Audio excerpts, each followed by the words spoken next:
Bonjour, bienvenue dans le Culture Mag, le journal des arts et du lifestyle. Nous allons parler télé, musique et mode aujourd'hui, avec le portrait d'un créateur très particulier, Omarius Youssef, designer palestinien, a inventé un monde dans lequel il mixe l'art, la mode et la politique. Au sommaire également, une analyse télé. Pourquoi, grâce à qui et comment le Premier ministre israélien Benjamin Netanyahou est en train de reconquérir les plateaux télé. Et puis nous recevrons un groupe de jazz appelé simplement Françoise, du nom de sa chanteuse. Françoise sera en studio avec nous et nous interprétera du Brassens. Comme quoi, tout arrive.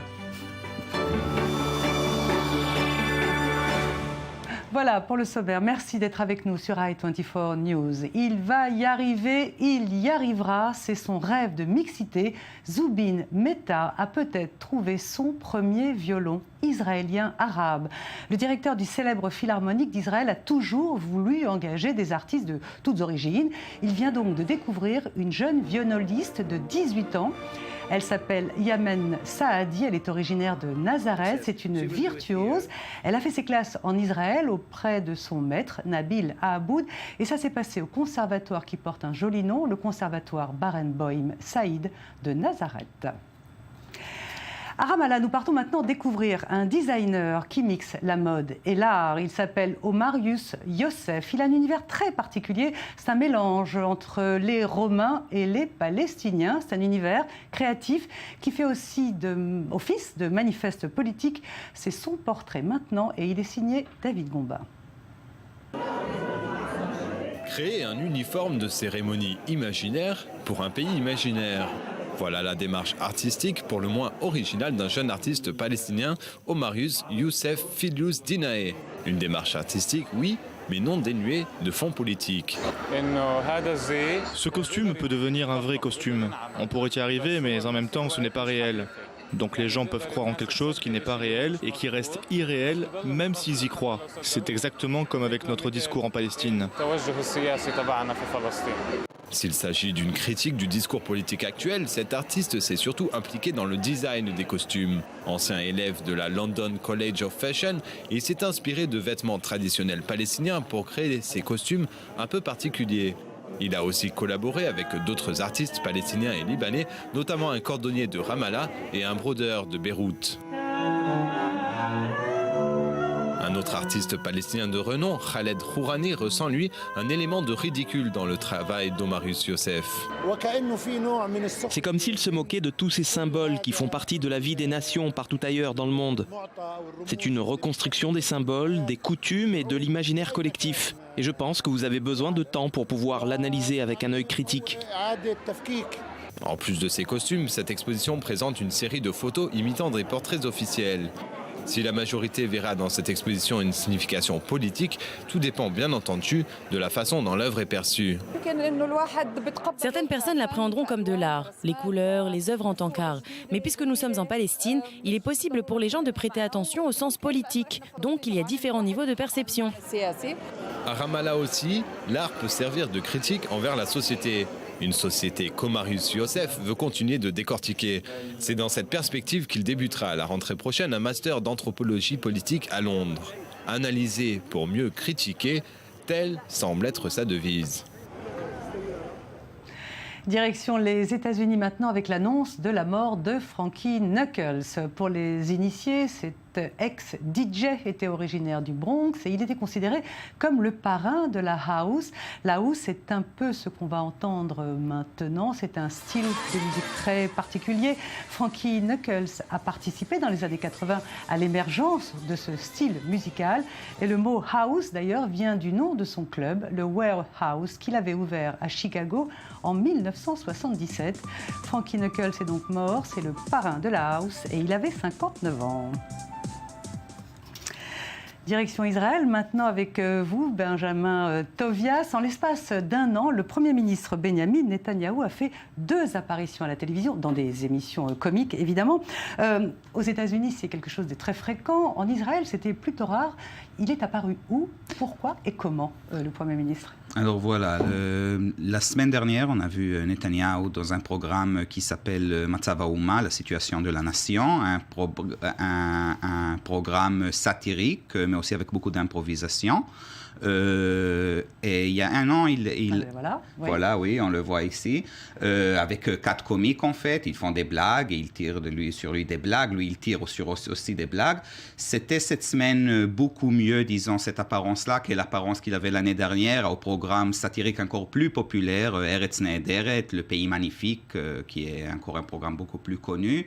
Un genre de guignol de l'info israélien, on va dire. Oui, exactement, le guignol de l'info, un peu Saturday Night Live, mais là-bas, il y a un an, disons, il y avait quand même quelque chose beaucoup plus stressé, ça avait l'air beaucoup plus scripté, ça avait l'air qu'on l'a écrit des punchs qu'il ne savait pas très bien comment donner parce qu'il n'est pas un acteur. Disons que cette fois, on voyait qu'il était beaucoup plus libéré et il montrait aussi beaucoup plus d'humour aussi envers lui-même. Benjamin Tobias, vous êtes spécialiste des écrans au quotidien Yehodiot à Aharonot. Qu'est-ce qui se joue derrière ces apparitions? Est-ce que Benjamin Netanyahou a envie de quoi? De revenir, d'être influencé par Barack Obama, par exemple? Oui, je pense que oui, exactement, parce qu'en fait, quand Obama a été élu la première fois en 2008, il a montré un nouveau style de politicien. Ça veut dire, pour les politiciens américains, savoir parler à la télé, comme pour Bibi, était toujours très important, mais Barack Obama faisait des apparences aussi dans des talk-shows comiques comme de Ellen DeGeneres ou chez David Letterman, ou faisait des sketchs. Il était vraiment, disons, un acteur de cinéma, dans ce sort, un acteur comique. C'est très important maintenant pour la génération d'Internet. Voilà, ici, on le voit chez Ellen DeGeneres, il danse. Oui, c'est le roi de la communication. Oui. Et alors, Benjamin, le fait que Benjamin Netanyahou revienne comme ça dans des émissions un peu satiriques, est-ce qu'il y a une volonté de renouer avec sa communication à lui des années 90, par exemple? En fait, c'est intéressant parce que Netanyahou est un politicien plus âgé qu'Obama. Il est un politicien qu'on peut appeler un produit Reagan. Ça veut dire un produit des années 80 aux États-Unis, années 80-90, un politicien qui sait très bien parler à la télé, mettre un point logique et simplifier aussi la politique. On l'appelait dans les années 90 le roi de la télé. Si on se souvient bien, en 1996, la première fois qu'il a gagné Pérez, alors il y avait le débat, on l'a comparé au débat justement Nixon-Kennedy. Mais ça, c'est les vieux médias. Oui, parce que maintenant, il y a les réseaux sociaux, il y a Facebook. On imagine que Benjamin Netanyahou a envie de s'accrocher au wagon de la jeunesse. Oui, alors exactement. Le grand problème de Netanyahou, c'est qu'il est encore il parle très bien dans les talk-shows sérieux, sur l'Irlande, sur les Palestiniens, mais il ne sait pas très bien encore comment manipuler le Facebook, justement. C'est ce qu'on voit à l'image, vous pouvez peut-être nous expliquer parce que... Voilà, exactement. Il a ouvert il y a 2 ou 3 ans son propre compte Facebook et alors il a dit messieurs, madame, s'il te plaît, donnez-moi un like comme ça, disons c'était un peu maladroit, ça fait l'air un peu comme un grand-père qui apprend comment s'y mettre au Facebook, ça avait l'air pas naturel et bien sûr les divergents envoyés dans l'internet, dans les réseaux sociaux, on s'est moqué un peu de lui parce qu'il ne sait pas très bien encore comment manier ça. Et quand même, il essaye d'apprendre, surtout de Obama, comment on utilise, et aussi des politiciens jeunes israéliens. D'où sa volonté d'apparaître dans des émissions comiques. Peut-être aussi qu'il y a ces 2 concurrents médiatiques, Benjamin Tobias, oui, Naftali Bennett et Yair Lapid? Alors justement, ces dernières élections, on a parlé beaucoup de ces dernières élections de 2013, en fait, il a perdu beaucoup de votes à 2 politiciens jeunes qui aussi représentent cette génération Facebook, Naftali Bennett et Yair Lapid. Et il y a l'impression qu'en fait, maintenant, le fait qu'il est venu dans ces 2 programmes, c'est à cause qu'il a compris qu'il doit devenir un politicien nouveau, il ne peut pas perdre le public jeune. Ce qui est intéressant, si on pense sur Yair Lapid, c'est que Yair Lapid est le seul politicien qui a refusé d'être dans ce programme comique. Lui, d'ailleurs, il a initié ce programme comique-là il y a 10 ans. Il y a une inversion des rôles. Justement, c'est voilà. Netanyahou qui devient de plus en plus Lapid et Lapid devient de plus en plus Netanyahou. Merci Benjamin Tobias pour cette analyse. On vous retrouvera la semaine prochaine, on espère. À suivre, la chanteuse Françoise, elle est avec nous pour le meilleur des standards de jazz et puis un Guinness, record particulier en Syrie. Mais en attendant, voici l'agenda des expositions, voici les highlights. Les samouraïs à l'honneur à Cuba. Une exposition consacrée à l'art japonais du XVIe et XVIIe siècle a ouvert ses portes le 28 mars à La Havane. Un événement qui marque le 400e anniversaire des relations entre le Japon et Cuba. Parmi les œuvres exposées, un portrait du premier samouraï qui s'est rendu à Cuba, ainsi que les pièces maîtresses des plus grands artistes nambans du Japon. L'art des samouraïs, c'est à Cuba, au Havana's Fine Arts Museum. Sound of the Old City est un festival international de musique qui puise son inspiration des différents quartiers de la vieille ville de Jérusalem. Pour cette 3e édition, le festival réunira de nouveau des artistes, des groupes et des orchestres représentant toutes les cultures que l'on peut trouver entre les murs de la vieille ville. Au programme, une tournée musicale mixant mélodies ethniques et modernes à travers les quartiers juifs, musulmans, chrétiens et arméniens. Départ et arrivée prévus depuis la porte de Jaffa jusqu'au 3 avril. Les mousquetaires, comme vous ne les avez jamais vus au musée de l'armée aux Invalides à Paris. En 1844, Alexandre Dumas publie son feuilleton « Les Trois Mousquetaires » en s'appuyant sur des recherches historiques poussées. Et aujourd'hui, c'est lui qui vous guide à travers cette exposition qui fait la lumière sur cette légendaire compagnie royale de cavaliers maniant le mousquet. Une exposition qui vous plongera au cœur de la cour de Louis XIII, vous fera visiter les forts de l'île de Ré et les confins de la Gascogne. Remontez dans le temps au musée de l'armée des Invalides à partir du 2 avril. Le Moyen-Orient réserve des surprises. En Syrie, un groupe d'artistes vient de donner un peu de bonheur aux habitants. Ils ont mis 3 mois, mais ils y sont arrivés, faire entrer leur pays dans le Guinness des records. C'est un récit de Sandy Fortis. La Syrie entre au Guinness, on dirait des ouvriers en pleine action et pourtant ce sont des artistes qui viennent de réaliser un exploit, obtenir le record Guinness de la plus grande peinture murale entièrement faite à partir d'objets recyclés. Nous sommes à Mazet, quartier UP de Damas, où Mouafak Makroul, aidé de 6 professeurs d'art, tente de passer un message d'espoir. Nous voulons ajouter quelque chose à la vie de ce pays, malgré les conditions. Nous voulons montrer au monde que le peuple syrien aime la vie, la beauté et la nature. En plein conflit syrien, ce mur qui donne sur l'autoroute de Mazet, dans le centre de la capitale, a été réalisé à partir de pièces recyclées, de voitures, de vélos, de bouteilles et canettes, ainsi que de céramique et de miroirs. Une quantité énorme de déchets ont été rassemblés grâce à l'aide de la population locale. Notre pays traverse une crise tragique. Beaucoup de gens qui vivent dans les zones en conflit nous ont donné des choses comme les clés de leur maison pour mettre dans ce mur. En guise de souvenir, un geste humain impressionnant. 720 mètres carrés d'objets recyclés pour redonner de la couleur aux rues de Damas et apporter un peu de joie aux résidents qui souffrent depuis 3 ans de la situation dans leur pays. Les héros ne sont pas seulement sur le champ de bataille, ils sont aussi dans les rues et dans les ruelles. Ils peignent un sourire sur les visages de nos enfants qui sont tristes depuis 3 ans. Ce serait super de rendre tous les murs de notre pays comme celui-ci. Un projet artistique très réussi qui apporte un brin d'espoir aux résidents syriens et qui prouve que si l'on peut créer de belles choses à partir d'ordures, on peut aussi reconstruire un pays malgré toutes les destructions subies. Voilà, et Françoise vient de nous rejoindre dans le studio. Bonjour Françoise. Françoise, la française qui joue du jazz, c'est pas facile à prononcer. Comment vous est venue cette envie de répertoire de standards de jazz et en même temps français et anglais ?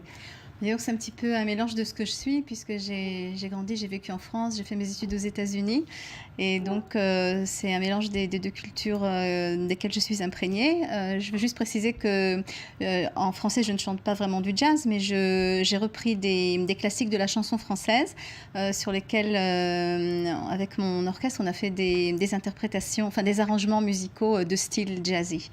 On va vous écouter à la fin de ce journal. Là, vous allez nous interpréter du Brassens. Donc, votre répertoire comprend des titres à la fois anglais et des titres français. Qu'est-ce qui justifie vos choix ?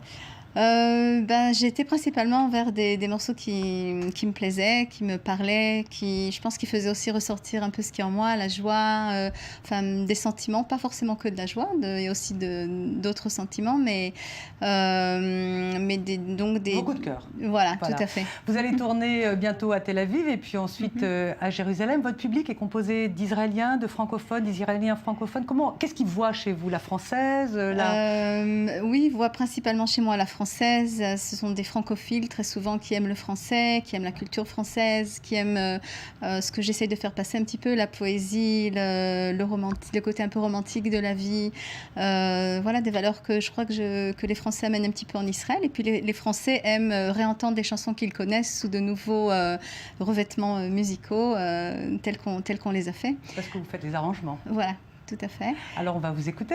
Vous avez enregistré il y a quelques instants, enfin avant l'enregistrement de cette émission, un titre, un standard de Brassens. Je me suis fait tout petit. Oui, devant une poupée, oui. On vous écoute. Merci beaucoup. On va se quitter là. Je vais juste dire qu'on va se produire à Chabloul, dans un club de jazz samedi le 5. On l'annoncera sur le site. Ah, voilà. D'accord. Merci beaucoup à vous. Françoise. Voilà, c'est la fin du Culture Mag. On se quitte avec vous et avec cette reprise de Brassens. À demain, même heure. Et juste après, c'est l'info qui continue sur i24 News.